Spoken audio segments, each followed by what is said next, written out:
புரட்சி தமிழகம் பறையர் பேரவையினுடைய தலைவர், எங்களினுடைய அன்பிற்கும் பாசத்திற்கும் உரிய அண்ணன் ஏர்போர்ட் மூர்த்தி அவர்கள் அந்த நிகழ்வை பார்த்த எல்லாருக்கும் தெரியும். அதை தாக்க வந்த தம்பிகள் சுற்றி அவர் வளைச்சு தாக்கும் போது அவர் வழி இல்லாமல் தற்காத்து தான் அவர் சண்டை போடுறாரு.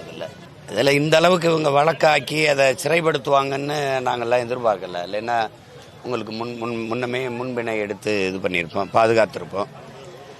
அது திடீர்னு இவர் சிறைப்படுத்தினாங்க. சரி, அதை பிணைக்கு முயற்சிக்கும் போதே படக்குன்னு குண்டாஸ் போட்டாங்க. இப்போ இங்கே இருக்கிற ஒரு பெரிய இது என்னன்னா, கடந்த காலங்களில் என் மேலே போடப்பட்ட வழக்குகளுமே ஒரு பேச்சே தேசத்திற்கு பாதுகாப்புக்கு பிரச்சனை இருக்கு, தேச பாதுகாப்புன்னு என்னையெல்லாம்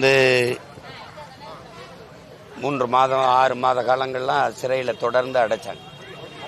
ஒரு முகநூல்ல ஒரு பதிவிடுவது, ஒரு அரசுக்கு எதிராக ஒரு கருத்தை பதிவு செய்வது, பேசுவது, இதை எல்லாமே குண்டாசு இதில் எது இப்போ குண்டாசுக்குன்னு ஒரு வரையறை இருக்குல்ல, அது எதை செய்யறது? அப்போ கொலை நாங்கள்லாம் பார்க்கும்போது கூட்டமாக போய் கொலை செய்யறது, அதெல்லாம் குண்டாசு ஆட்சி, குண்டாசு ரூல், இதெல்லாம் குண்டாசு வேலை அப்படிம்பாங்க. பேசுறது எழுதுறதெல்லாம் குண்டாசுல வந்துச்சுன்னா அப்போ உண்மையிலே குண்டாசு எது? மலையை வெட்டி கொண்டு போறவன், கொலை செய்கிறவன், வன்புணர்வு செய்து கொலை செய்கிறவன், ஊழல் லஞ்சம் பெறுறவன், மலைகளை வெட்டி ஏற்றுறவன், மணல் அள்ளி விற்கிறவன், இந்த மாதிரி அநீதி செயலை செய்கிறவன்லாம் நேர்மையால நல்லவன். இது அதை எதிர்த்து பேசுகிறவன் குண்டாசுன்னா இது எப்படி என்ன சொல்ல தோணுதுன்னா, அதனால் அம்பேத்கர் சொல்கிறாங்க, அதிகாரம் மிக வலிமையானதுன்னு சொல்கிறாங்க. ஆனால் இந்த அதிகாரம் மிக கொடுமையானதாக இருக்குது. அதுதான் இங்கே இருக்கிறது, ரொம்ப கொடுமையானது இது. இப்போ இதில் இவ்வளோ காலம் வச்சுருக்கணுமா? இப்போ நீதிபதிகள் அறிவுறுத்தல் குழு என்று போடுறாங்க, எனக்கும் போட்டாங்க 2 முறைக்கு மேலே. அது என்ன, அது எதுக்கு அறிவுறுத்துது, என்ன அறிவுறுத்துது? எல்லா விளக்கங்களையும் கேட்குது, விளக்கங்களையெல்லாம் நம்ம ஒப்படைக்கிறோம்.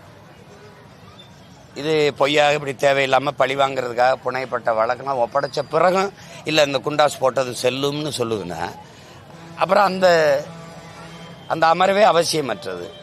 இப்போ இந்த வழக்கை இவ்வளோ காலம் இழுத்துட்டு வரும், இவ்வளோ காலம் ஒருத்தரை சிறையில் வைக்கணுமா? இது திட்டமிட்டு அவர் குரல் வலையை நெரிக்கணும், அவர் நடவடிக்கை செயல்பாடுகளை முடக்கணும், அவருடைய பேச்சு சிந்தனை கருத்து மக்களை போய் சென்றடையக்கூடாது அப்படிங்கிறத தவிர, ஒரு அரசியல் திட்டமிட்ட பழிவாங்கலை தவிர வேற ஏதாவது இதில் நோக்கம் இருக்க முடியுமா? அது 90 நாளில் கொலை பண்ணவன் வெளியில் வந்துடுறான். 90 நாள் தான், 30 நாளில் வெளியில் வந்தவன்லாம் இருக்கான். உரிய சான்றுகளோட நிரூபிக்கலை அப்படின்னு, சான்றுகளோட நிரூபிக்கலை, அந்த குற்றத்தை உறுதிப்படுத்தலைன்னு வெளியில் விட்டதெல்லாம் இருக்கு. இந்த காட்சியை பார்த்தவங்களுக்கு தெரியும் அவர் மேலே குற்றம் இல்லைன்னு. சரி, கைது பண்ணிட்டீங்க, சிறைப்படுத்திட்டீங்க, அதுக்கு குண்டாஸ் போட்டு 4 மாதம் 5 மாதம் வைக்க வேண்டிய தேவை என்ன இருக்குது? அவரை சார்ந்து குடும்பம், அவருடைய வருவாயை சார்ந்து குடும்பம், அவருடைய பிள்ளைகள், இப்போ தந்தை இல்லாது கணவன் இல்லாத அந்த குடும்பத்தை நிர்வகிக்க அவர் துணைவியார் வீட்டில் இருக்கிறவங்கெல்லாம் என்ன பண்ணுறது? வாடகை வீட்டில் இருக்காரு, சரி வாடகை யார் கட்டுவா? இதெல்லாம் சமூகம் எப்படி எதை நோக்கி நகர்ந்து போகுதுன்னு பாருங்க.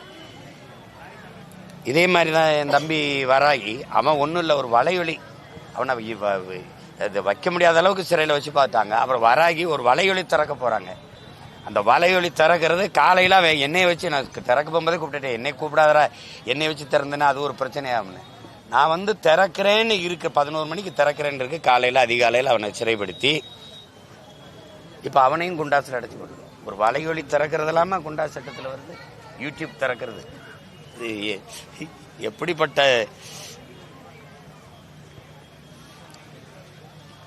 எல்லாம் சட்டத்துக்கு உள்ள கட்டுப்பட்டு இயங்குவாங்க.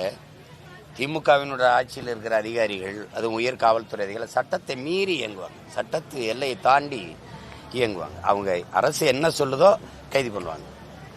அண்ணன் சொல்கிறாங்க, ஏர்போர்ட் மூர்த்தி, சின்ன பிள்ளைகள், படிக்கிற பிள்ளைகள் மேலெல்லாம் கஞ்சா வச்சு, கொக்கைன் வச்சு, மெத்தப்பட்டமை நாவின்னு வச்சுருந்தான்னு சொல்லி பச்சை பிள்ளைகள்லாம் உள்ளதுக்கு போட்டிருக்கு. 18-20 வயசு பிள்ளைகளெல்லாம் உள்ளதுக்கு போட்டு படிச்சிருக்க பிள்ளைகள்லாம் அவன் வாழ்க்கையை நாசம் பண்ணுறது. இது இப்படி ஒரு சமூகமா? நாடங்களும் போதை கலாச்சாரத்தை உருவாக்கி விட்டு தூக்கி பிள்ளைகளை உள்ள போட்டு அவன் எதிர்காலத்தை அழிக்கிறது. இதை நல்ல சமூகத்தை, அறிவார்ந்த சமூகத்தை, ஒழுக்கமிகுந்த சமூகத்தை, ஆரோக்கியமான சமூகத்தை உருவாக்கி நல்ல நாட்டை கட்டமைக்கிறது இதுதானே. இதுதான் சமூக சீர்திருத்தம், சமூக மேம்பாடு, சமூக ஒழுங்கு, நல்ல நாட்டை உருவாக்குகிற சிற்பிகளுடைய வேலை இதுதானே. எப்படி இது கொடுமை இது. அது நீதிபதிகளுக்கும் தெரியும். ஒரு நேரம் கேட்டா ஒரு 10 நாள், ஒரு வாரம் தானே. ஒரு மாதம் தள்ளி வைக்க வேண்டிய தேவை என்ன வருது இதுல? இந்த வழக்கை ஒரு மாதம் தள்ளி வச்சு ஒரு மாதம் உள்ள வைக்கணும், அவ்வளவுதான். தன் விருப்புக்கு இயங்குவது சட்டமும் நீதியுமா இருந்ததுன்னா நாட்டில் என்ன நீதி இருக்கும், என்ன நேர்மை இருக்கும், என்ன தர்மம் இருக்கும், என்ன சட்டம் இருக்கும், அதுல ஒழுங்கு இருக்கும். கொடுமை இது. இது என்ன பண்றது?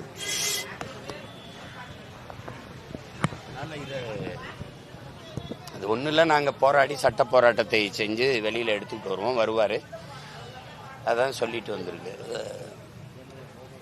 வேற அது கேள்வி தான்.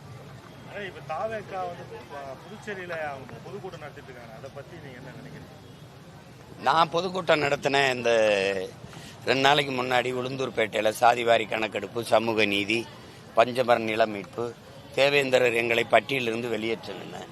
அதை இந்த மாதிரி கூட்டம் நடத்துறாரு சீமான். அதை பத்தி நீங்க என்ன நினைக்கிறீங்கன்னு எத்தனை கட்சி தலைவர்கிட்ட கருத்து கேட்டீங்க தம்பி? இந்த அண்ணன் கிழிச்சு வச்சுக்கிற மாதிரி இவருக்கு ஒரு சீட் எடுங்கன்னு இருக்கீங்க.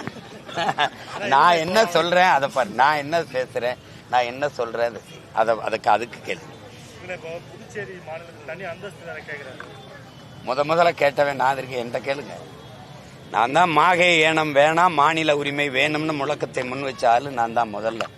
அதுக்கப்புறம் தான் எங்க ஐயா ரங்கசாமியை போய் மனு கொடுத்தாரு. அப்ப கூட கேட்டேன், நீங்க இத்தனை ஆண்டு காலம் காங்கிரஸ்ல இருந்தீங்க, உங்க கட்சி ஆட்சியில் இருந்தது, நீங்களே பல முறை முதலமைச்சராக இருந்தீங்க, அப்ப கொடுத்து அந்த கோரிக்கையை நிறைவேற்றிக்க கூடாதான்னு கேட்டேன். இப்ப அந்த நான் முன் வச்ச கோரிக்கை வலுப்பெறுவதில் எனக்கு மகிழ்ச்சி. அது தம்பி விஜய் அதே கருத்தை வலியுறுத்தி பேசுவதில் எனக்கு மகிழ்ச்சி. நாங்க மாநில உரிமை கோருகிறோம். மாகையும் ஏனமும் வேணாம், எடுத்துக்க, எனக்கு என் மாநில உரிமையை கொடுன்னு கேட்கிறோம். அந்த கருத்தை வலுப்படுத்தும் விதமா தம்பி அந்த கோரிக்கையை வச்சிருப்பதில் நான் வரவேற்கிறேன், வாழ்த்துறேன். ஆனால் தொடர்ந்து நாங்கள் அந்த கோரிக்கையை வலியுறுத்தி முன்னெடுப்போம்.